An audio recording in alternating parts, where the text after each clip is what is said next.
quarter two. It's Salesforce.com is the way I would think of it. Definitely Salesforce.com. I mean, pure play company, software as a service, I would say. Salesforce.com. When I think of software as a service, I think of a company that is charging you a recurring monthly fee, something like that.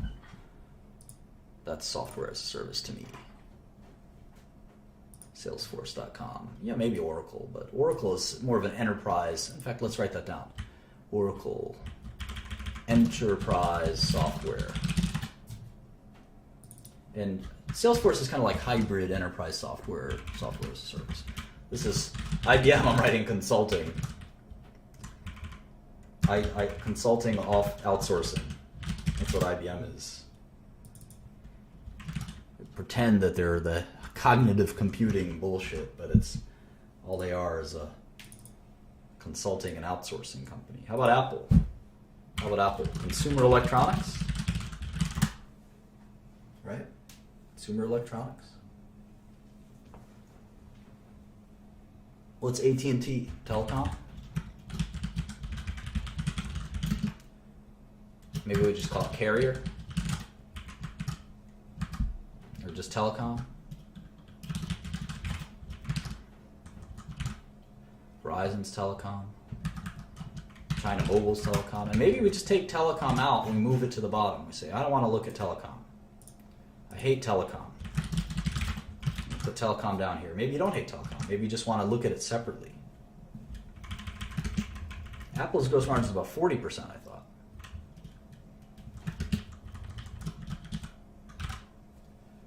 What other big telecom companies? NTT, Vodafone, these are all telecom. I don't want to look at telecom separately. It's kind of like a separate business.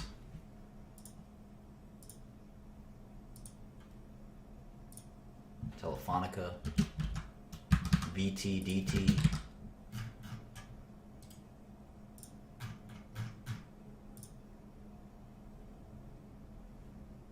What's Alphabet? What would you say Google does? What would you say Google does? Search engine?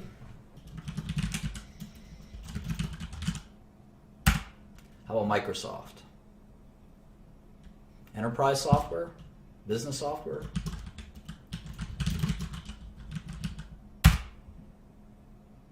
Facebook?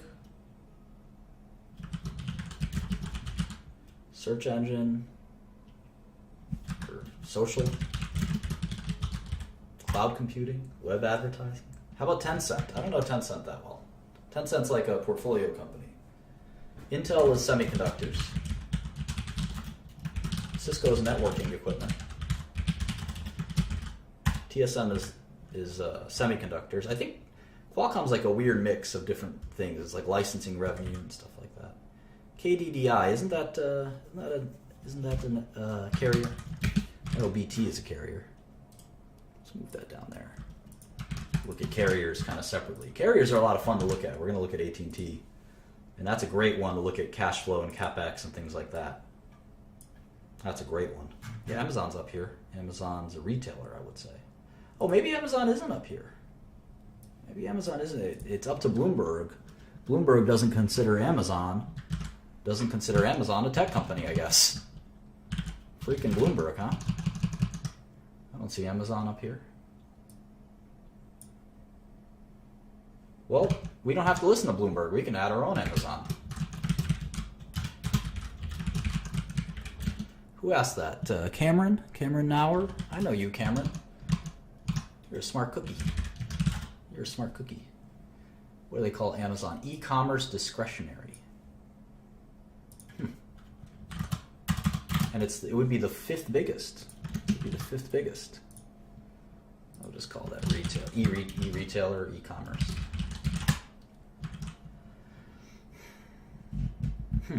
I think it's a tech company. It's sort of a mix of retail and tech.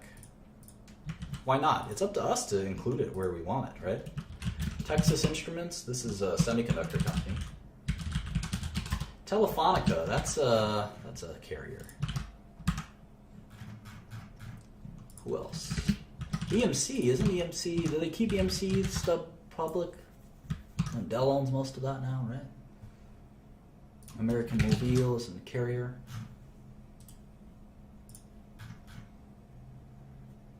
Adobe, there's a software company.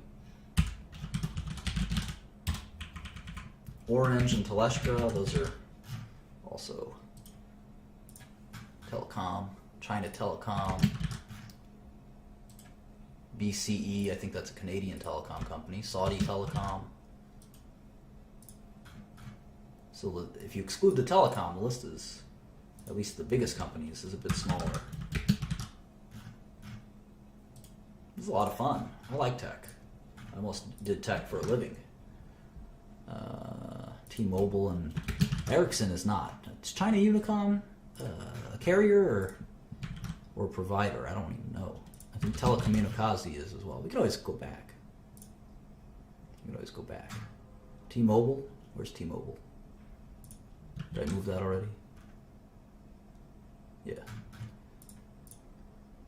Baidu is a search engine, right? Broadcom, semiconductor. EMC is hardware, let's just say hardware. SoftBank. I don't know a lot about SoftBank.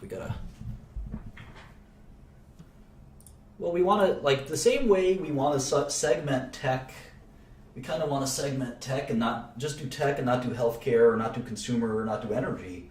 We also want to sub-segment it, because tech is such a big industry, we want to kind of get it into a, start with just one subsector. We'll pick that subsector soon. We'll pick it, in fact, we'll vote. We'll vote and pick it together after we do a couple each. Nokia's, I don't think it's consumer electronics anymore. I actually think it might be networking equipment. Yahoo is, let's say, internet. Let's just say internet. Maybe that's fair. Internet. Let's see, what else? We only did the top 50, so it's after Telecommunicazi is Swisscom. That's a telecom company. How about Intuit? That's a TurboTax company, right? Is that software as a service? Maybe. How about Changhua Telecom? I'm guessing that's a carrier, but we can check on that later. Changhua Telecom, of course. And is this Telefonica? TDV? Telefon Venezuela, I think. Televena. Telenor. These are all the little Norwegian. That's a Norwegian telecom company. We've got Yahoo Japan. I think Yahoo Japan's so valuable because they have Alibaba. Now, where's Alibaba on this list? That's also e-commerce. So let's make a e-commerce list. Sectors. Consumer goods, consumer services, retail, general retail. Where's e-commerce?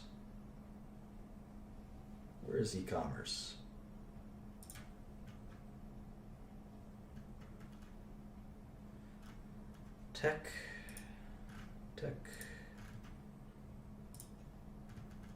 internet. I don't know, where'd it go? I want whatever Amazon is in. Whatever Amazon is in. Let's see if this will work. This would just go into here. So, oh, there's Amazon. Nestle. What? Is this just every company? What is going on?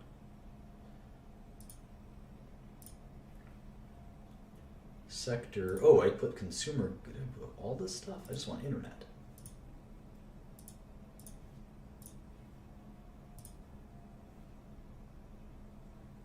See, Amazon is not in here. That is annoying. Let's see if we can do it a different way.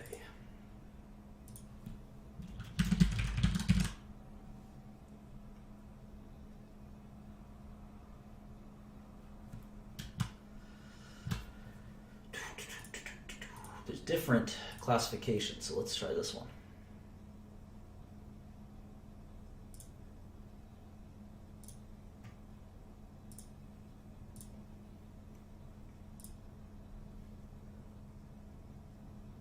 Unmute.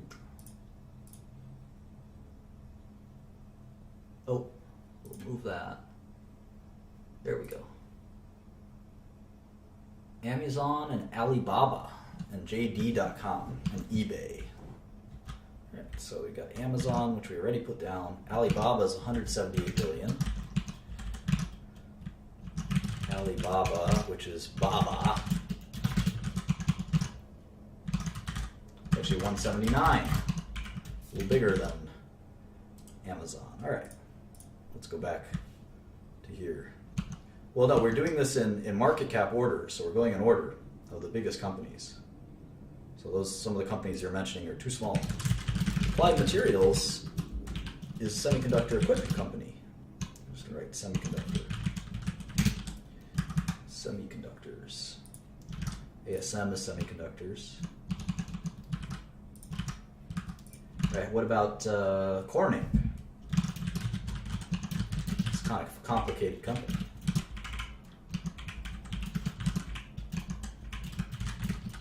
Well, NXP Semiconductor is a semiconductor company. I think we're pretty confident in that. What does Hewlett Packard even do anymore? We'll call that hardware? Poor Hewlett Packard, huh?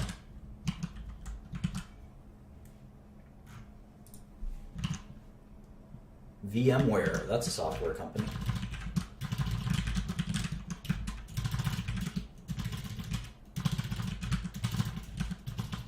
Oops, we got fat fingers today.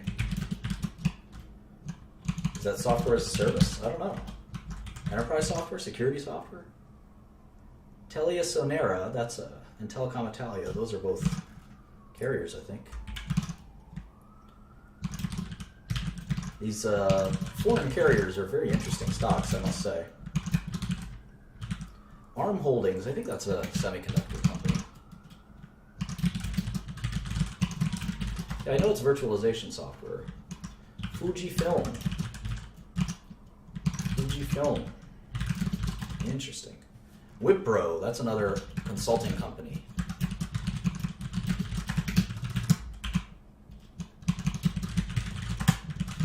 Wipro. What's Bharti Airtel? Bharti Airtel, I think that's a carrier in India. Bharti Airtel. Hynix, that's a semiconductor company. SK Hynix, Korean. Korean stock tickers have 6 numbers in them. But the 00 I think is not necessary.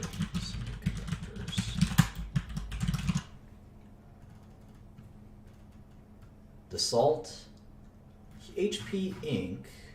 I thought we had Hewlett Packard. Oh, they split it. It's HPE, Hewlett Packard Enterprises. I didn't know the split was done. And then there's Hewlett Packard. Huh. Dassault is a French, I think, software company. HP Inc. I don't know the difference. One of them must be hardware. Rogers Communications, that's a carrier. There you go, enterprise and consumer. Heady Holding, I don't know what that is. Heady Holding, Chinese company. NetEase, I think, is software. Level 3 Communications, it's not a carrier, Level 3? Pretty sure it is. What else? It's a lot of fun to me. HCL Tech. I don't know HCL Tech. I think it might be a consulting company. Indian. Cerner. I know what Cerner is. That's a healthcare company. NVIDIA. That's a software company. I'm their biggest customer. Semiconductors.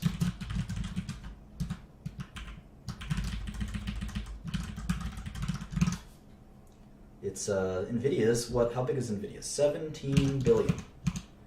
17,500. Let's take alarm.com and pull it down where it belongs.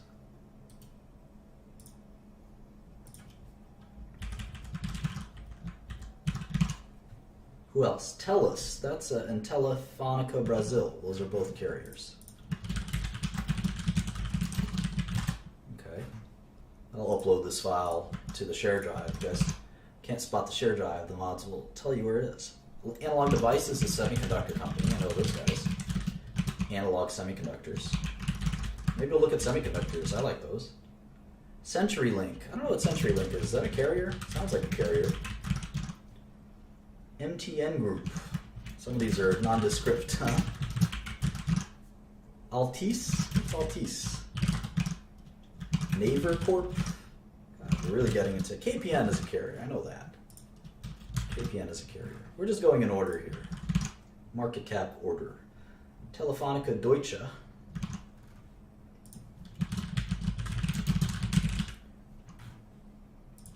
Is it a cable company, CenturyLink? I'll move it into telecom. Who else? Checkpoint Software. Those guys are security software, right?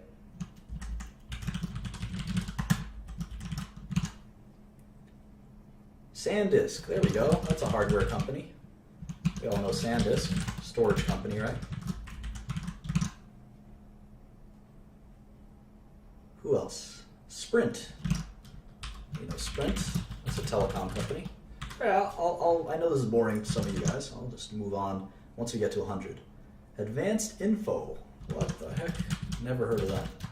Advanced Info. It's a Thailand company.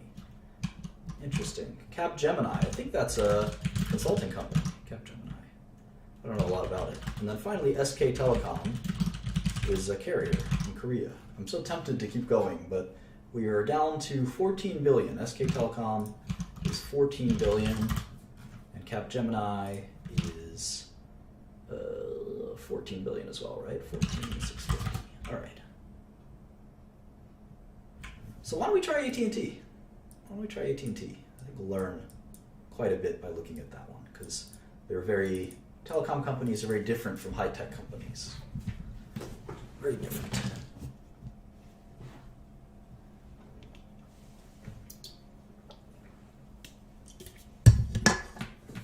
All right, let's make a new model.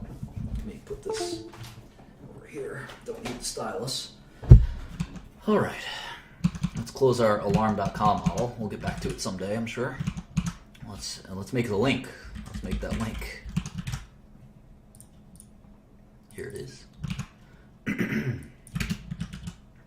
Let's do AT&T real quick. What's the stock price of AT&T? It's $37.93. All right.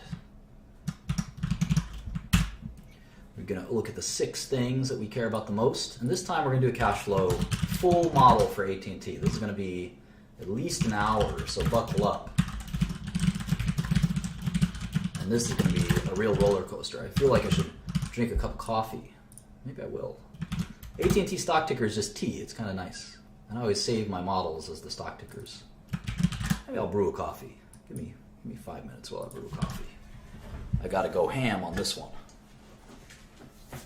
You guys are in for a treat.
Let's get ready to rumble. I'm gonna need this stylus because I'm gonna teach you guys all about some serious business in a minute. Alright.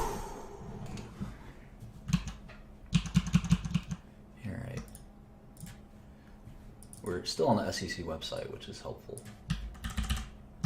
We're just gonna type T for AT&T. Their most recent 10K. Most of corporate America has filed 10Ks recently. Alright.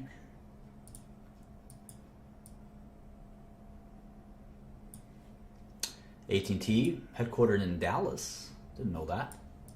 Dallas, Texas. 6.1 billion shares outstanding. 61.51. It's a $233 billion company. It's about half the size of Apple. It's a little bigger than IBM. It's nice to know these things, you know? Who's the bigger company? If someone says, oh, AT&T is much bigger than Apple. No. No. Not true. AT&T is half the size of Apple. All right, so I'm going to go to our handy-dandy comparables, and I'm going to put down AT&T stock price, multiplied by 61.51. There it is. All right, how much cash do these bad boys have? Well, they're like any other company. They have two parts to the annual report. So you got to click here. Let's look for that balance sheet. My eyes can just spot the structure of a balance sheet even though I'm scrolling like this. I immediately see it. You too will develop this sixth sense. All right, cash, 51.21, $5 billion in cash for AT&T. Accounts receivable, prepaids, other current, etc., etc., etc. Investments in equity affiliates. I'll count that. Why not? YOLO. So they have $6.7 billion in cash. How about debt? Holy smokes! Look at this. Long-term debt, $118 billion. $118 billion. They have $7 billion in cash and $118 billion in debt. So the enterprise value is a whopping $345 billion. Debt maturing within a year is another $7 billion. So AT&T is the most debt that we've ever seen in a company. The most debt we've ever seen. And they even have this pension debt, which is $34 billion, which is quite a bit. Quite a bit. I wouldn't underestimate that.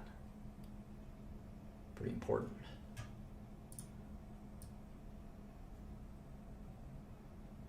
Might even include that in debt. So why do they have so much debt? Well, you're going to find this a lot in telecom. You're going to find this a lot in telecom. Telecom companies have such dependable income that they can kind of leverage.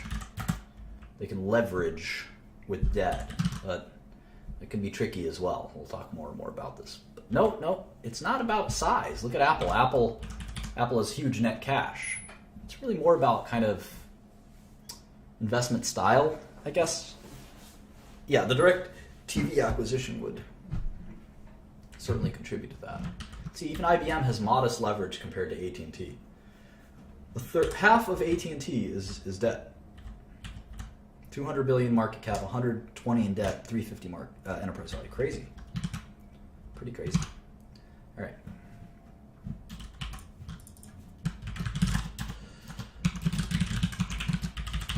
First quarter, second, third, and fourth quarter of 2014.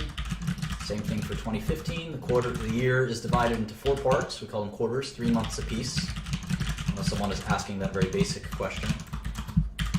And then for years are somewhat obvious. Now, fiscal year versus calendar year is something we always got to pay attention to as well. It looks like AT&T operates on a normal calendar year.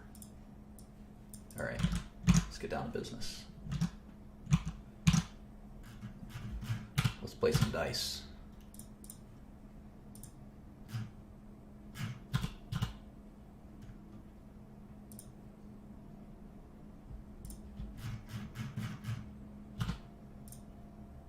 All right, here's I'm out of the 10Q. I went to the 10K. I'm into the 8K for the Q4 earnings release. If that makes any sense to you guys. Maybe I'll just try to move it over here.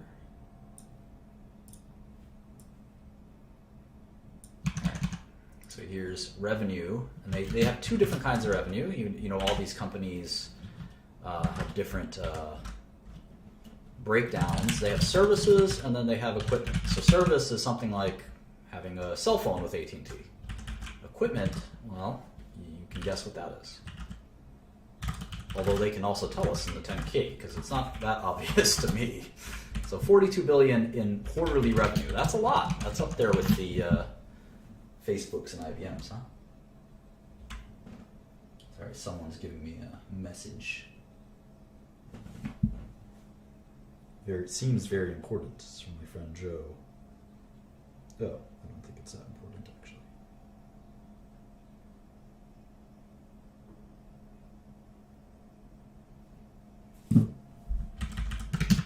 All right.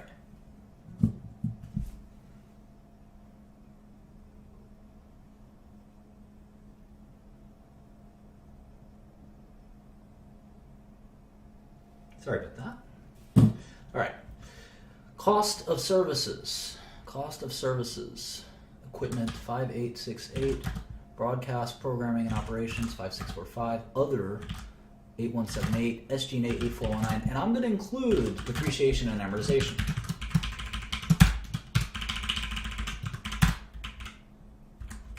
I'm going to include it. And you'll see why. AT&T is very different from other businesses. It's the only time I would ever include depreciation and amortization.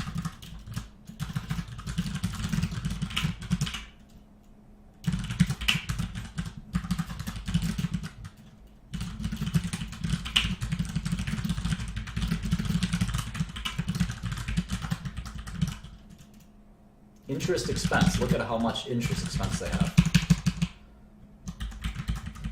Interest income, negative 1143 plus 31 minus 113, and we should also do this loss net income attributable to non-controlling interest. What is that? What is that?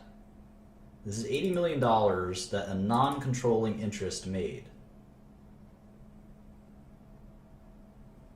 So it's not all AT&T's, so you have to take out that 80 million. So I'm going to add that to taxes.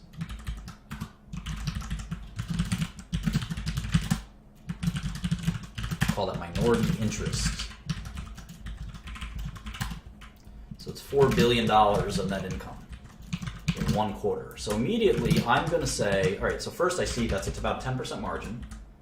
And I look at it year over year and I see that it was 34 billion last year, so that's pretty powerful growth. I'm wondering if that was due to an acquisition. It probably was.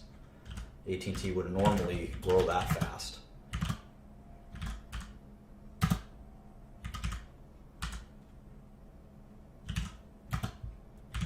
These numbers are bizarre. There's a lot of GAAP and non-GAAP issues I think we're going to have to contend with here.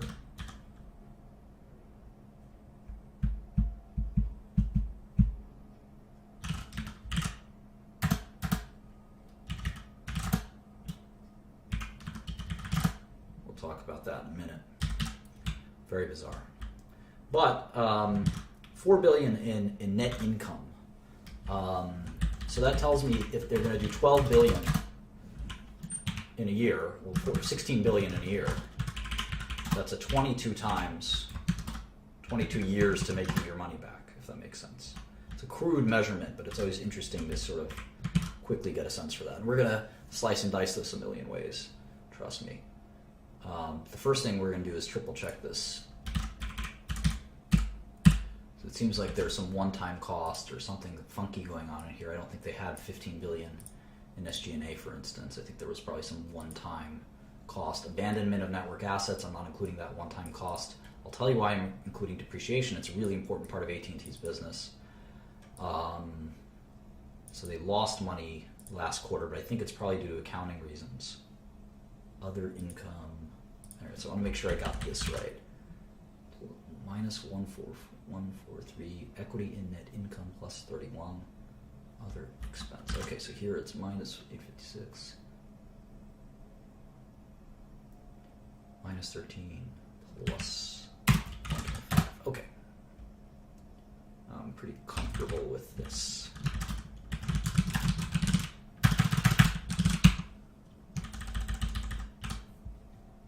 Let's see if AT&T gives us like a GAAP, non-GAAP breakdown. I think that would be very valuable. A lot of companies do that. You can see they have a lot more shares outstanding in 2015. They probably issued stock to do that acquisition. This will be fascinating company to look at. Let's see if they do GAAP, non-GAAP. They definitely give us business segments, wireless, fixed, legacy voice, etc. Video entertainment.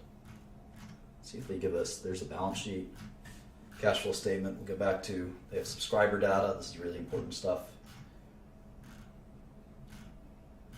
They do non-GAAP. Here we go, non-GAAP reconciliation. Interesting.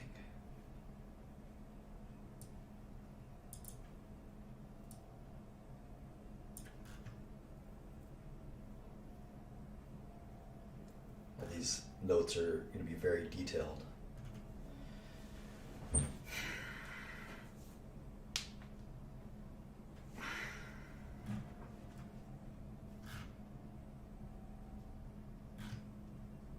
they're telling us that our adjusted EBITDA, there's an actuarial gain or loss on a benefit plan. This is hilarious stuff. So this is going to be coming out of SG&A. So I'm going to take this SG&A, which they reported to be 14.765, and I'm going to remove 7869 because they had a one-time cost. And then you can see all the numbers flip amazingly. So now operating income is 4.5 billion. There's another, I guess they book that actuarial gain or loss. Fascinating, huh? So we can do an EBITDA line here, earnings before interest, depreciation, and amortization. We can do that by taking operating income and adding back D&A, depreciation and amortization. We'll see how close we get. Here we get exactly the same number. It's 14,009. It's 14,009 in EBITDA. But we need their adjusted EBITDA, right? So we're going to add this whole kind of mess back in. It's all this mess. Actuarial gain. They got an actuarial gain, so we got to subtract that out. Interesting. I wonder if I wonder where it's coming out of what line. Maybe it's a separate. Maybe it's in the other line. It could be the other line. Fascinating. I've never looked at AT&T this closely before. All these other costs. We already took this one out, so we need to get to 9483. So we need 299 wireless merger integration costs. Includes other, so let's other cost of services. Just subtract from here.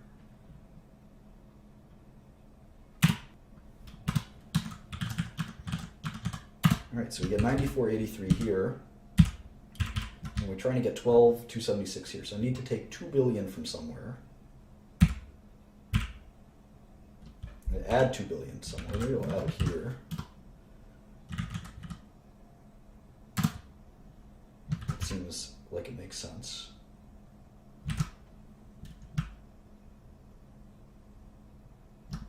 Then the other, I have to subtract 36. And there we go. It's 12,276 EBITDA. This is such complicated accounting. Now, operating income, they're saying it should be 7 billion versus 5 billion. So here we're close. It's 4916 versus 4980. Here, there's amort of intangible assets. I think we can add that back to D&A. So subtract 1273. There we go, 7072. Perfect. here, we do the same thing with DNA.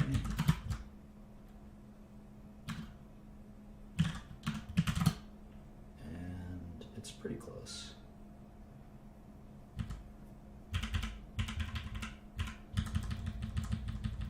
All right, so yeah, getting these quarters exactly right is pretty tedious because of their crazy, you see all this reconciliation. Accounting in telecom is pretty dense stuff. Let's move on to the 10 key.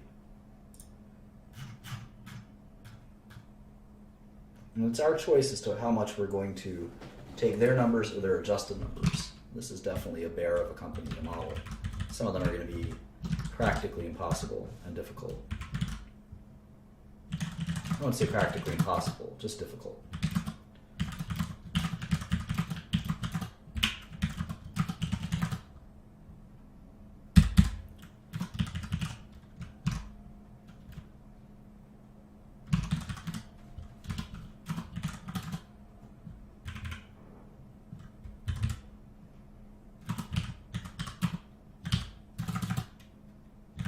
Easy if we don't do any of the reconciliations. It's like how fast we did it.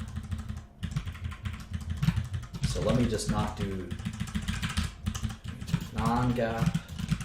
I'll just write up here kind of what we've done. I'll just do the GAAP real quick. I'll go back to do non-GAAP.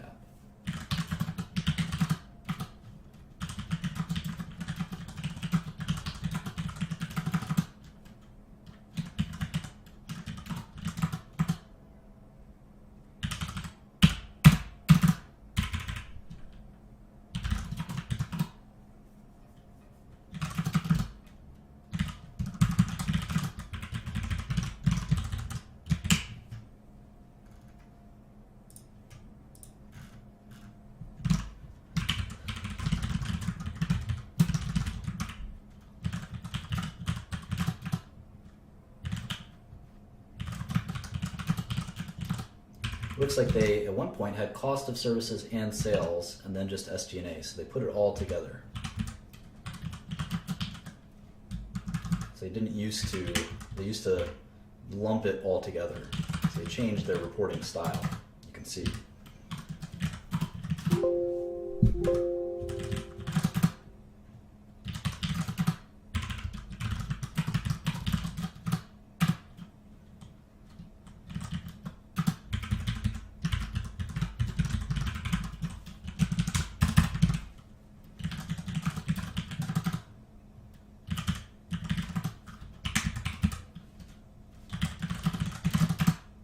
More granular, that's a term you should be familiar with. Granular, more detail.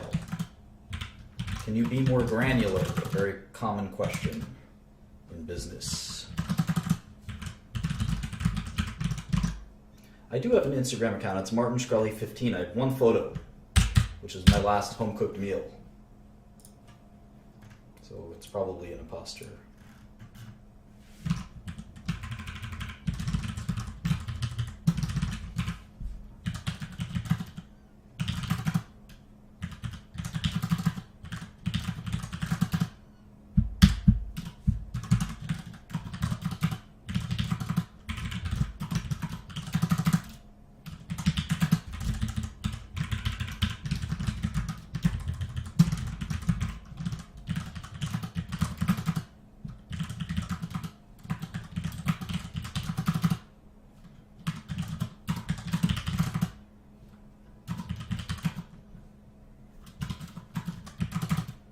All right, so we got 8 quarters or so.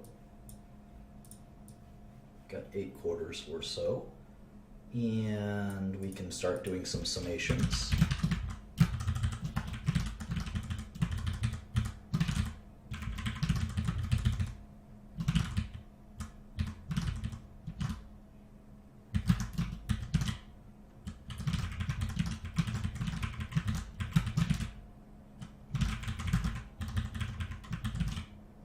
All right.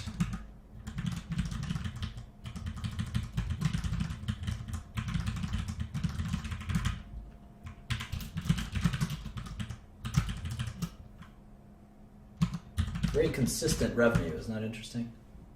prior to their merger.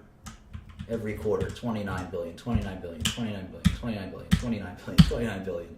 And then it jumped up due to the acquisition. But you can expect consistency from a telecom company because the customers are the same customers every quarter, basically.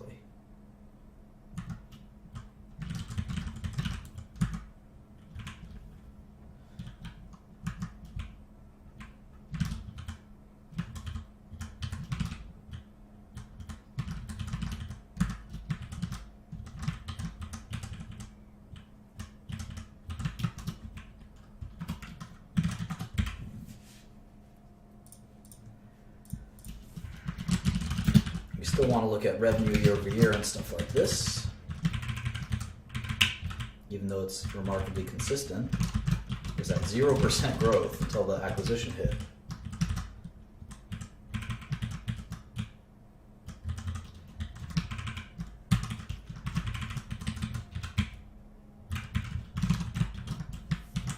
All right, now we're going to have some fun. Now that the income statement is done, we've done a bunch of income statements. Let's do the balance sheet. We've never really done a balance sheet. Might as well start right here. Cash. This is Q1 15. Accounts receivable.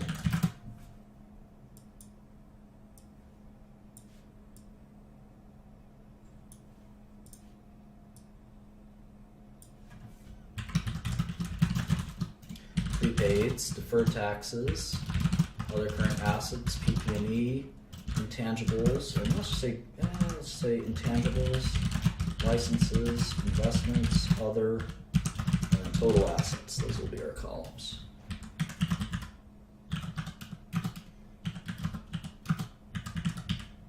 It's fascinating if you see how much PP&E they have. That's all telecom equipment. It's $113 billion. That includes stuff like satellites that they run their networks on. Keep that in mind. It's going to be really important to think about the dramatic amount of PP&E they have. Very important.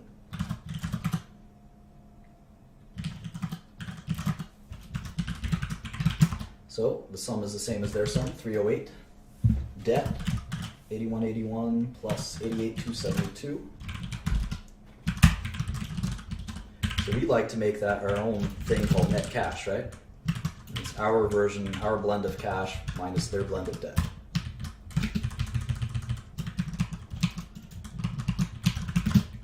So let's see, debt, accounts payable, advanced billing, and let's just say customer deposits, accrued taxes, dividends, deferred taxes, pension, other non-current liabilities, total liabilities, and finally shareholders' equity and the balance of the balance sheet. All right.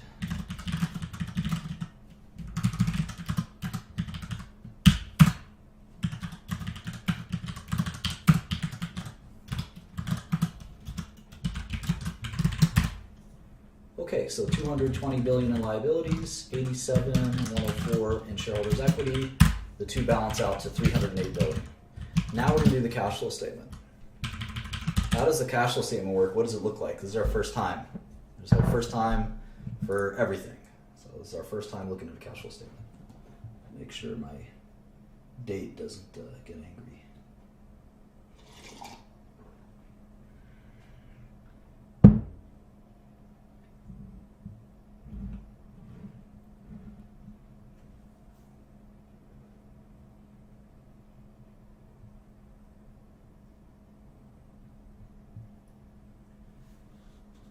All right.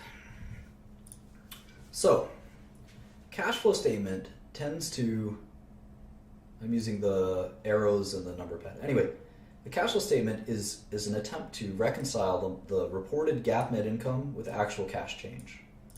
So we're going to have a couple little things here. We're going to say reported, we're going to do our model net income. I'm just going to link the line in the model. And I have reported GAAP net income, which is what we're looking at.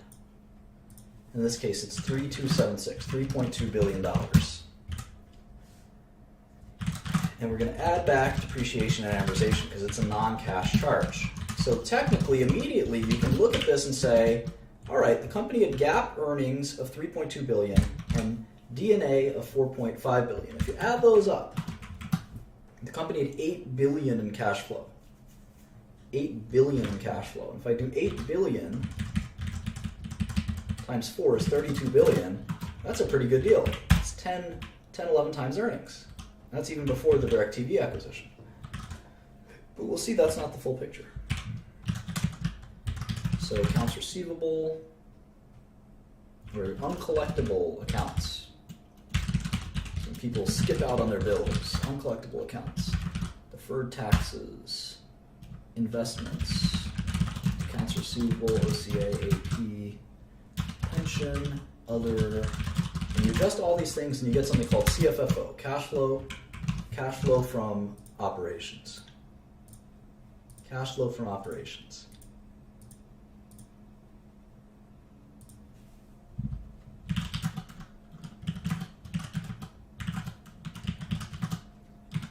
And why do we make all these adjustments for other things? It's interesting. It's an interesting story.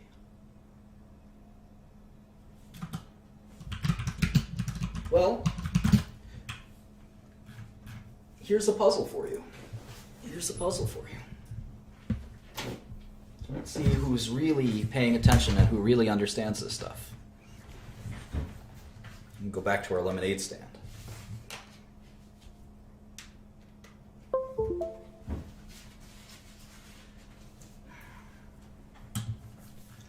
All right, so this is our lemonade stand company.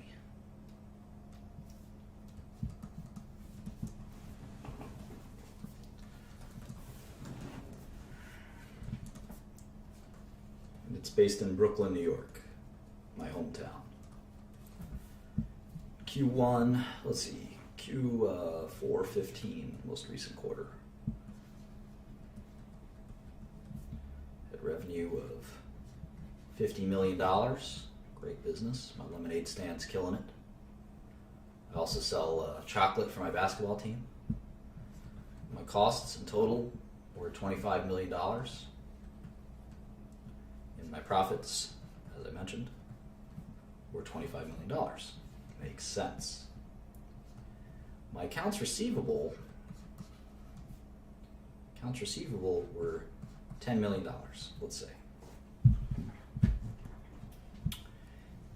And let's say Q1 rolls around, okay? Q1 rolls around.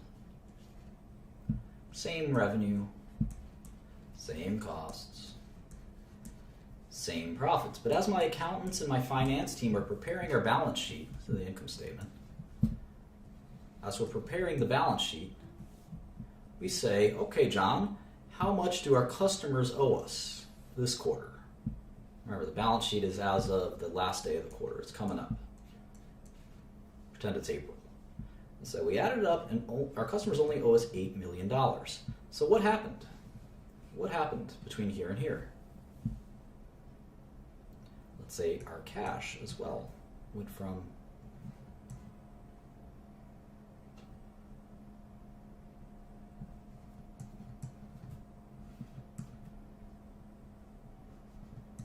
Can you tell me kind of what happened here?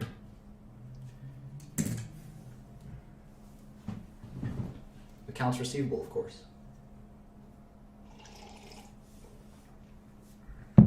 Well, we had outstanding debts from our customers of 10 million. At the end of the quarter, we had outstanding debts of 8 million. We didn't lose any revenue. We made the same amount of revenue. We generated the same amount of revenue, the same amount of profit. But we got paid an extra $2 million of cash. Our cash went up from 50 million to 77 million because we had 25 million from our profits and 2 million from collecting extra collections. So what about the cash flow statement? This is interesting. Our net income, according to GAAP, was 25 million. We didn't have any depreciation and amortization. We don't have any equipment in our lemonade business. We did have a positive change in our accounts receivable balance of $2 million. That's why our cash flow from operations was actually $27 million. But every quarter is different. Sometimes, in the summer especially, we get more customers who buy on credit. So our sales maybe go up a little bit, our costs go up a little bit, our profit goes up a little bit. But our accounts receivable jumps, let's say, to 18 million. We get all the people in the hood who want to buy it on credit. How much does our cash go up? How much does our cash go up? Who's got it?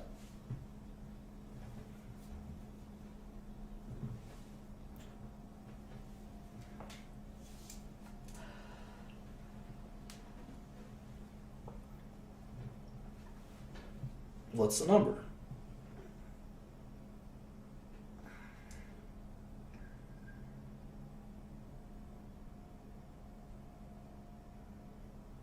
So many different answers. Crazy. Who's got the right number? What's my cash balance at the end of Q2? 97. Wow, you guys are crazy. This is the easiest question. Of course, it's 97. I made $30 million in Q2. At the end of Q1, I had 77. So that's 107 right there. But my accounts receivable grew by 10 million. So I must have not gotten paid 10 of that 30 million. This is going to be 97. Pretty easy. How about the cash flow statement? Cash flow statement is going to have net income, again, of 30 million this time. No depreciation. My accounts receivable is negative 10 million. This is the change to accounts receivable. The accounts receivable delta, change to accounts receivable. You can see it went, instead of going down by 2 million, it went up by 10 million. So my cash flow from operations is 20 million. What do you think the more accurate representation of my operations is? The cash flow statement or the income statement?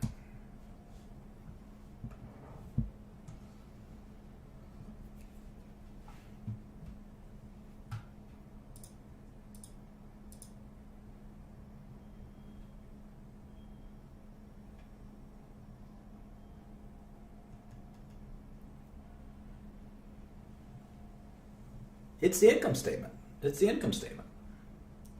Because the cash flow statement is going to be swung by this accounts receivable. My customers, they have very different ordering and payment patterns. This happens a lot. In the summer, they take on a lot of debt. By the fall, they've paid me back.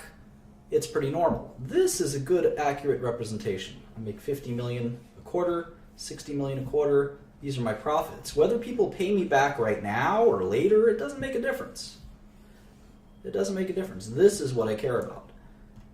These kind of normal swings, like for instance, another one is accounts payable. Let's say my lemonade stand people, they said, you know, we're going to order extra supplies, and my accounts payable balance goes from 5 million to 15 million back to 5 million. Well, I just made $10 million because I used all my supplies and I paid for them in Q2. I don't have to pay for them in Q3, or Q2, excuse me, I used them in Q1. But I didn't make $10 million. I just didn't spend $10 million this quarter. So this can swing a lot. This is what we call working capital. I think some of you know this. Working capital. It's normal for businesses to have changes in working capital. Accounts receivable, accounts payable, inventories. This stuff is going to swing a lot. There's a reason we like to look at the income statement, because even though it's not based on cash, it gives us a sense of the actual business. The actual business. Now, of course, the cash flow statement's there for a reason. It's not an accident. We look at the cash flow statement, it's still important. It's still important. But that's how we think about working capital. So let's look at this. Same thing with AT&T. They collected, in fact, they gave up a lot of receivables. Their receivables went up this quarter, $739 million. That doesn't mean that they made or lost $739 million. It just means the receivables, the amount of money that people owed them, went up a little bit. Accounts payable went down a lot, $1.8 billion. But it's all kind of working capital. It's not called CapEx. CapEx is a little different. We're going to get to CapEx in a second. So cash flow from operations was $6.7 billion. There must be something wrong here. There must be something wrong here. Your brain should not like this. There should be some dissonance, because you'd say, hold on, the income statement, two different income statements, our income statement and the company's reported income statement are both roughly $3.2 billion. So we have two sources telling us AT&T made about $3.2 billion. Okay, fine. And we're going to use that to calculate discount rates and all that stuff. But then they're telling us that they actually generated $7 billion in cash. What happened? Why are we even looking at this income statement if it's so off? How is this possible? Well, the answer, there's three parts to the cash flow statement. There's CFFO, CFFI, and CFFF. And this is pretty complicated. And that's why we save the cash flow statement for these advanced lessons, slightly more advanced lessons. The reason's complicated. Obviously, the biggest correction in all of this is the depreciation and amortization. There's so much depreciation and amortization that the cash flow is actually way above, way above net income. And if we add it up, we sum all this up, we can see why. But what does that mean? What are we depreciating exactly? What the heck is depreciation? Let's find out. Never say depreciation, by the way. It's depreciation. Depreciation and amortization. What's the difference? First of all, does anyone know what the difference between these two things is? They're both write-off methods. Both writing off methods. Writing off. Or we call that expensing methods. What's the difference between these things? Expensing.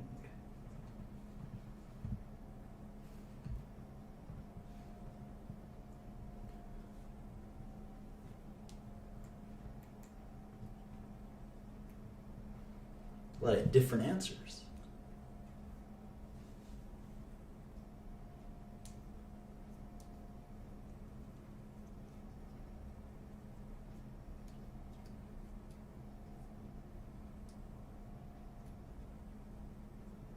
Yeah, a good way to look at it is depreciation is how we expense tangible assets or property, plant, and equipment. And amortization is how we expense intangibles. That's a good way to think of it. Now, what's a property, plant, or equipment? As a refresher, it's any expense which has a useful life greater than 1 year. And the rule on any expense like this is we're not going to include it in the balance sheet, in the income statement.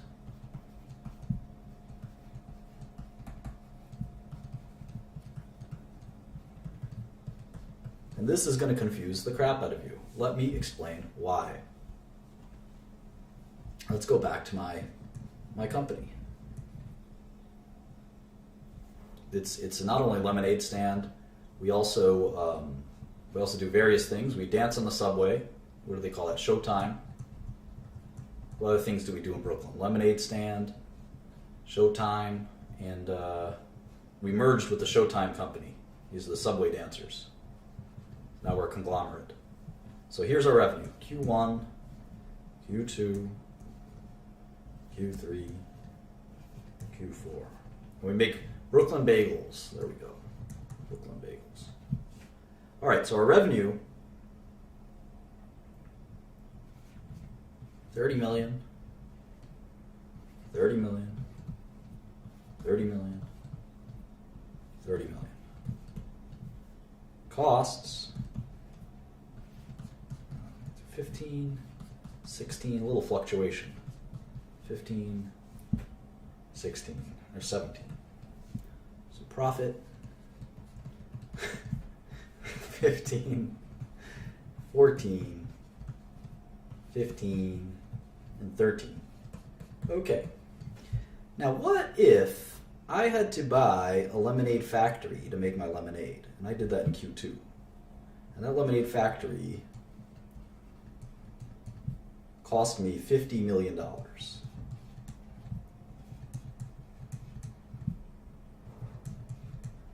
And I'm going to use that lemonade factory. Let's call it the lemonade factory. I'm going to use that lemonade factory for the next 10 years. Shouldn't I take this 50 million? Shouldn't I take this 50 million and add it to these costs so it's 66 million instead of 16? And then my net profit is actually negative 36 million. Is that right? Is that wrong? Why? Maybe someone can tell me.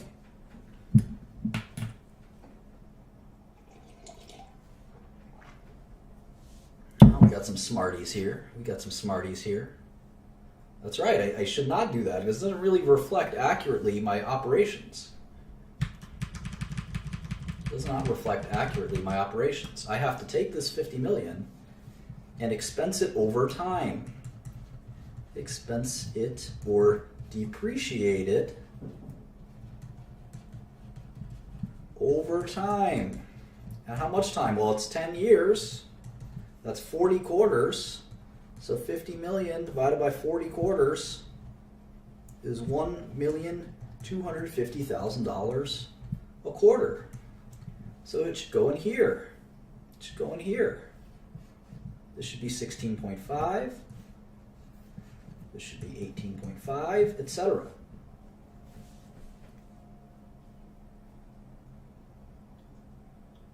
$10 years, $5 million a year, exactly. What about my cash flow?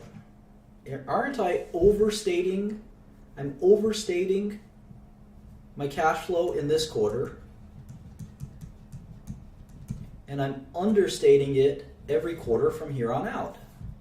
I'm massive overstating it here, right? Because I'm not making 14 million this quarter. I'm losing 36 million.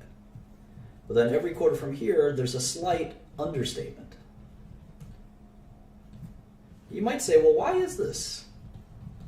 Why am I looking at this sort of manipulated income statement that doesn't tell me the truth? Well, it's a little bit of both. It's a little bit of both. I've got a statement that kind of tells me what my operating business looks like. Then I got the cash flow statement that's going to tell me, it's going to say net income. What was my net income in Q2? 14 million. What was my depreciation and amortization? 0, because I bought on the last day of the quarter. What was my CapEx? Capital expenditures on property, plant, and equipment. 50 million. Negative 50 million. So my cash flow from operations was actually 14 million. Cash flow from operations, assuming all my working capital, my accounts receivables, my inventories, those all balanced out. But my CapEx, my cash flow from investing, sort of an investment, that plant, was negative 50 million. Or is that? And the cash flow from financing, let's say, was 0 million. So my total cash flow was negative 36 million. And that's why my cash balance went down by negative 36 million. The 14 million I made from my business and 50 million I lost. What about next quarter? The next quarter would say net income of 15 million, depreciation of 1.5. So my actual cash flow from operations was 16.5. Remember, I'm understating it now. I'm telling you that I made 15, but my actual cash flow was 16. So I'm going to give you both statements so you can study what the difference was. My cash flow from investing was 0. I made my big investment last quarter. So my total cash flow was 16.5 million. But my depreciation is 1.5 from here on out. So that's how we do it. So let's look at AT&T's CapEx. How much did they spend on CapEx?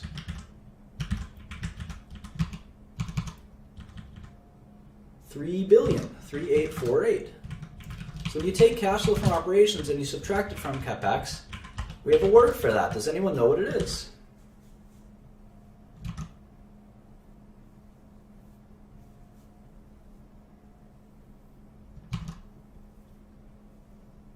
Who's super smart?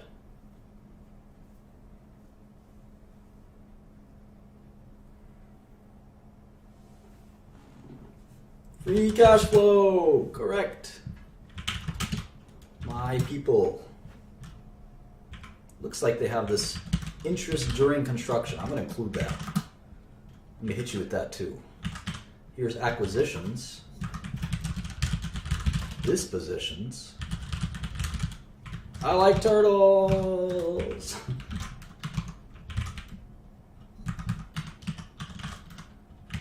And what's this? Dispositions. That's +8. And sale of securities.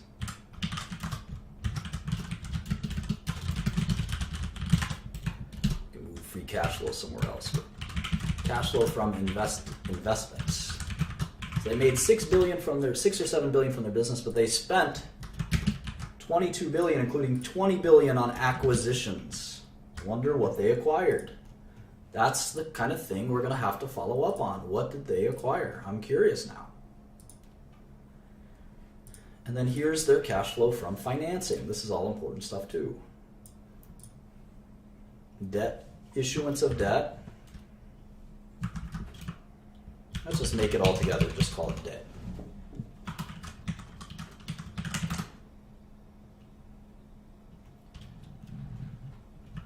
Treasury stock. Dividends paid. They paid a dividend. And other. I wonder what other is. Maybe a buyback? It's bizarre, huh? That's another just extra $3 billion. Don't worry about it. I never like to see that. What is it? Take your word for it. So here's cash flow.